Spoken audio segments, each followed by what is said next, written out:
रूस और यूक्रेन के बीच में अब भी जंग जारी है और इस जंग में रोजाना दोनों ओर से रिपोर्ट जारी की जाती है। यूक्रेन के जनरल स्टाफ ने रिपोर्ट जारी की है जिसमें दावा किया गया है कि 5 मोर्चों पर सबसे कठिन लड़ाइयां लड़ी जा रही हैं। यूक्रेन के जनरल स्टाफ ने फेसबुक पर जारी रिपोर्ट में कहा है कि कुपियांस्क, लिमान, बखमुत, अव्दिवका, मारियंका ये वो 5 मोर्चे हैं जहां पर सबसे जबरदस्त जंग चल रही है। उनके मुताबिक दिन भर में इन मोर्चों पर करीब 20 बार आमने सामने की जंग हुई है, जबकि दावा किया गया कि रूस की ओर से S-300 एयर डिफेंस सिस्टम से एक एंटी एयरक्राफ्ट गाइडेड मिसाइल चलाकर और 17 शाइड ड्रोन से यूक्रेन के ऊपर हमले को अंजाम दिया गया, जिसमें से 16 शाइड ड्रोन को मार गिराने का दावा किया गया है। वहीं यूक्रेन की सेना रूस के कब्जे वाले इलाकों को खाली कराने के लिए जवाबी कार्रवाई को अंजाम दे रही है और दावा किया जा रहा है कि खरसोन में यूक्रेन को बढ़त हासिल हुई है। यूक्रेन के जनरल स्टाफ ने दावा किया है कि दक्षिणी यूक्रेन में 169 वर्ग किलोमीटर और बखमुत में 24 वर्ग किलोमीटर से रूस के कब्जे को हटाया जा चुका है। वहीं ये भी दावा किया जा रहा है कि पिछले हफ्ते मेरिटोपोल में यूक्रेन की सेना 1 किलोमीटर और 700 मीटर आगे बढ़ी है। यूक्रेन नेशनल गार्ड के मुख्य डायरेक्टर ने दावा किया कि खरसोन में यूक्रेन की सेना ने रूस की सेना पर दबाव बना रखा है और उसके 393 सैन्य ठिकानों को निशाने पर रखे हुए है, जिसमें से कुछ को तबाह भी किया जा चुका है। वहीं यूक्रेन के राष्ट्रपति वोलोदिमीर ज़ेलेंस्की ने दावा किया कि उनकी फौज लगातार आगे बढ़ रही है और दक्षिणी यूक्रेन में लगातार कामयाबी हासिल कर रही है, जिसे रूस की सेना किसी भी कीमत पर रोकने की कोशिश में लगी है। ज़ेलेंस्की के मुताबिक यूक्रेन का काउंटर ऑफेंसिव जारी है और इसके लिए उन्हें विदेशी मदद की जरूरत है, जिसके लिए एक दिन को भी जाया नहीं किया जा सकता, क्योंकि दाव पर हजारों लाखों जिंदगियां लगी हैं। І домовленості з партнерами щодо зброї для України та щодо санкцій проти ज़ेलेंस्की ने यह भी कहा है कि हर 1 किलोमीटर आगे बढ़ने पर हमारे हर एक लड़ाकू ब्रिगेड धन्यवाद के काबिल है। उन्होंने इन मोर्चों पर लड़ रहे अपने योद्धाओं को सलाम किया और पश्चिमी मुल्कों से और भी ज्यादा मदद की उम्मीद जाहिर की। यूक्रेन की सेना में ग्राउंड फोर्स के कमांडर जनरल ओलेक्जेंडर सिर्स्की ने चेतावनी देते हुए कहा कि दक्षिणी यूक्रेन से रूसी सेना को खदेड़ने के लिए यूक्रेनी सेना के पास सिर्फ 10 दिन का समय है। यूक्रेनी सेना दक्षिणी इलाके में हर 1000 मीटर यानी 1 किलोमीटर में रूस की सेना से भयानक जंग कर रही है।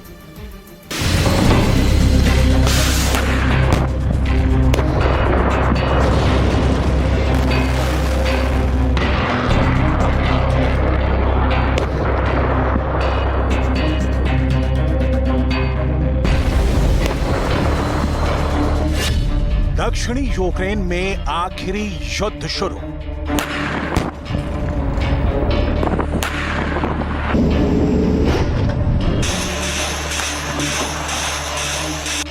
लिथुआनिया की राजधानी विनियस में हुई नाटो की मीटिंग में लुटने और पिटने के बाद ज़ेलेंस्की को समझ आ चुका है कि अब वक्त आ गया है कि यूक्रेन अपने दम पर रूसी सेना को पूर्वी और दक्षिणी यूक्रेन से खदेड़े। यूक्रेन के एक जनरल का दावा है कि यूक्रेनी सेना के पास अब सिर्फ 10 दिन बचे हैं। दक्षिणी यूक्रेन से रूसी सेना को खदेड़ने के लिए अगर यूक्रेनी सेना अगले 10 दिन में ऐसा नहीं कर पाई तो यकीन मानिए, जिस तरह से पुतिन की सेना ने पूर्वी यूक्रेन के 35% इलाके पर कब्जा किया है, ठीक उसी तरह से दक्षिणी यूक्रेन के कम से कम 20% इलाके पर रूसी सेना का कब्जा हो जाएगा।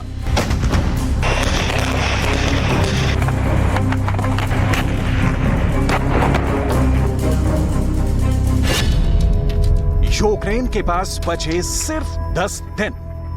वहीं दूसरी तरफ पुतिन को भी समझ में आ गया है कि भले नाटो देश अरबों डॉलर के हथियार यूक्रेन को दे दें, लेकिन नाटो सेना के पास अभी इतनी हिम्मत नहीं है कि वो यूक्रेन की जमीन से रूस पर हमला कर पाए। यही वजह है कि जंग के 17 महीने बाद भी नाटो की सेना अभी तक बैरकों में आराम कर रही है। वहीं दूसरी तरफ पुतिन की सेना पहले बेहतर तैयारी के साथ ज्यादा सटीक और खूंखार हमले कर रही है। पुतिन और जनरलों ने युद्ध में अब ऐसे हमले शुरू कर दिए हैं कि यूक्रेनी सेना को सिर तक उठाने का मौका नहीं मिल पा रहा है। एक तरफ रूस की आर्टिलरी के भयानक हमले यूक्रेन की रक्षा पंक्तियों की धज्जियां उड़ा रहे हैं, तो वहीं रूस के टैंक और रॉकेट ब्रिगेड ने यूक्रेनी सेना के टैंकों और तोपखानों को तबाह करके रख दिया है। रूस के दावों के मुताबिक यूक्रेन का 45% तोपखाना रूस ने तबाह कर डाला है। अब आपको बताते हैं कि पूर्वी और दक्षिणी यूक्रेन को बचाने को लेकर ज़ेलेंस्की की आखिर क्या रणनीति है।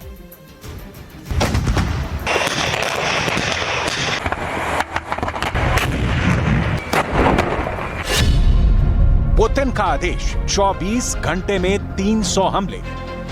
अब हम आपको बताते हैं कि इस वक्त पूर्वी और दक्षिणी यूक्रेन में ज़ेलेंस्की के जनरल क्या रणनीति बना रहे हैं और क्यों यूक्रेन के जनरलों को कहना पड़ रहा है कि पूर्वी और दक्षिणी यूक्रेन में रूस को हर हाल में 10 दिन में हराना होगा। यूक्रेनी सेना में ग्राउंड फोर्स के कमांडर ने पूरा प्लान राष्ट्रपति ज़ेलेंस्की को समझा दिया है कि अगले 10 दिन में यूक्रेनी सेना रूसी सेना पर किस तरह से हमला करेगी।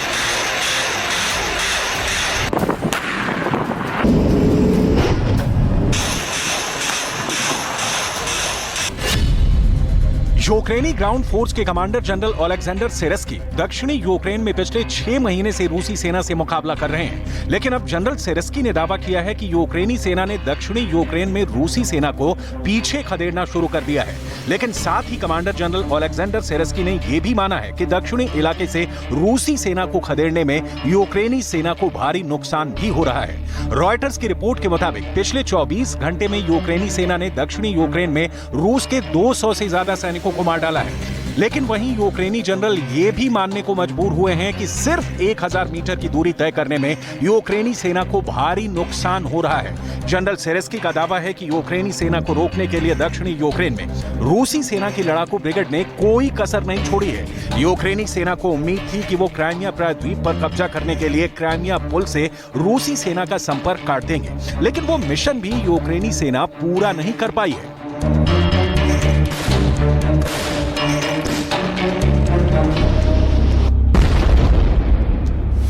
Дійсно потрібно вступити в якийсь альянс, до цивілізованого світу, щоб мати вже дійсно підтримку і серйозних партнерів. Щоб, я надіюся, що це буде остання війна в Україні. यूक्रेन के पास बचे सिर्फ 10 दिन। ऐसे हालात में भी नाटो यूक्रेन को सिर्फ कम दूरी के हथियार दे रहा है, जो यूक्रेन की जीत में सबसे बड़ा रोड़ा बन चुके हैं। नाटो ने ना तो यूक्रेन को नाटो में शामिल किया है और ना ही लंबी दूरी की मिसाइलें, घातक हथियार और F-16 जैसे घातक लड़ाकू विमान दे रहा है। अब ज़ेलेंस्की करे तो क्या करे, क्योंकि उनके सामने पुतिन जैसा एक ऐसा जिद्दी जुनूनी लीडर खड़ा है जो रूस को जिताने के लिए परमाणु युद्ध करने में जरा भी नहीं हिचकेगा।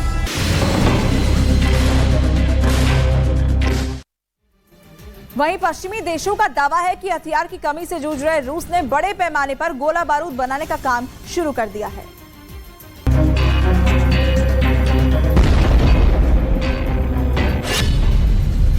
पुतिन का आदेश 24 घंटे में 300 हमले।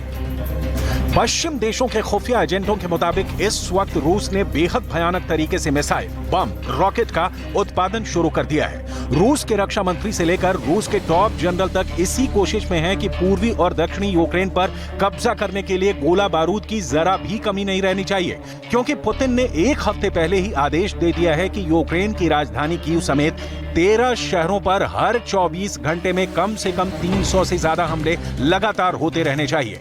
यही वजह है कि रूसी सेना पूर्वी और दक्षिणी यूक्रेन में 2000 टैंक, 302 और 150 से ज्यादा रॉकेट ब्रिगेड के साथ हमले शुरू कर दिए हैं।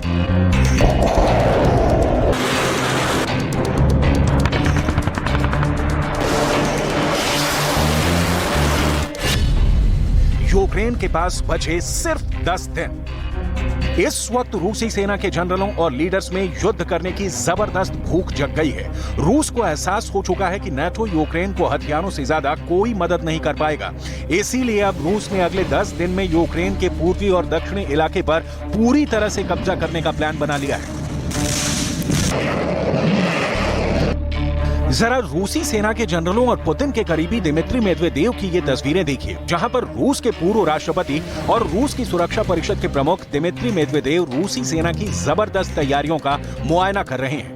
तस्वीरों में आप साफ देख सकते हैं कि दिमित्री रूस की उस टैंक रेजिमेंट की तैयारी देख रहे हैं जो दक्षिणी यूक्रेन पर हमला करने जा रही है। दावा किया गया है कि ये तस्वीरें रूस के टॉट्स्कोय रेंज की हैं, जहां रूसी सेना बड़ा हमला करने की तैयारी कर रही है। टॉट्स्कोय रेंज वही इलाका है जहां 1954 में रूस ने परमाणु विस्फोट का अभ्यास किया था। यानी रूसी सेना परमाणु विस्फोट वाले इलाके में जबरदस्त सैन्य अभ्यास करने में जुटी है।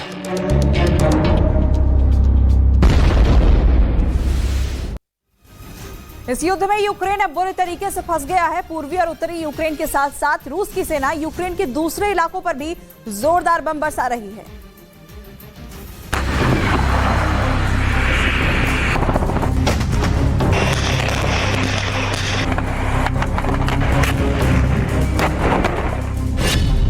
दक्षिणी यूक्रेन में आखिरी युद्ध शुरू।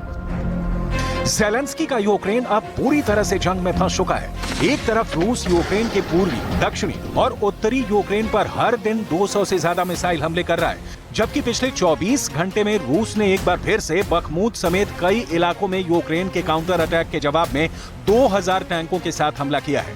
दावा तो यहां तक किया गया है कि रूस की लंबी दूरी की 300 तोपों ने एक बार फिर से पूर्वी यूक्रेन के मरिंका और बैद्यांस्क में भीषण हमले किए हैं, जिसकी वजह से भारी तबाही मची है।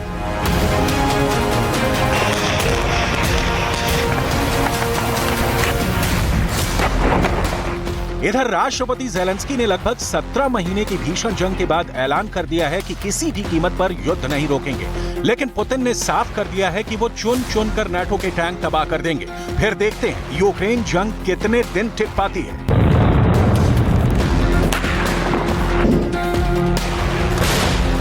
В сфере мировых финансов, потому что, используя доллар как инструмент вооруженной борьбы, а по-другому и не скажешь, они порождают сомнения в надежности американской валюты как...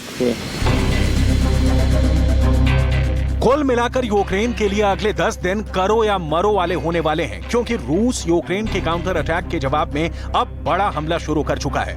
इधर यूक्रेन के पास अभी इतना भी गोला बारूद नहीं बचा है कि वो लगातार 24 घंटे रूसी सेना को मुंहतोड़ जवाब दे पाए।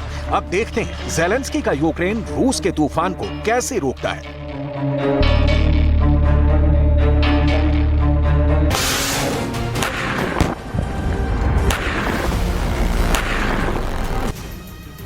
वहीं रूस में बगावत का सुर दिखा चुके वैगनर ग्रुप के चीफ येवगेनी प्रिगोजिन के प्रति पुतिन ने फिर से नरमी दिखाई और एक इंटरव्यू में कहा कि येवगेनी प्रिगोजिन साथ मिलकर रूस के लिए काम कर सकते हैं।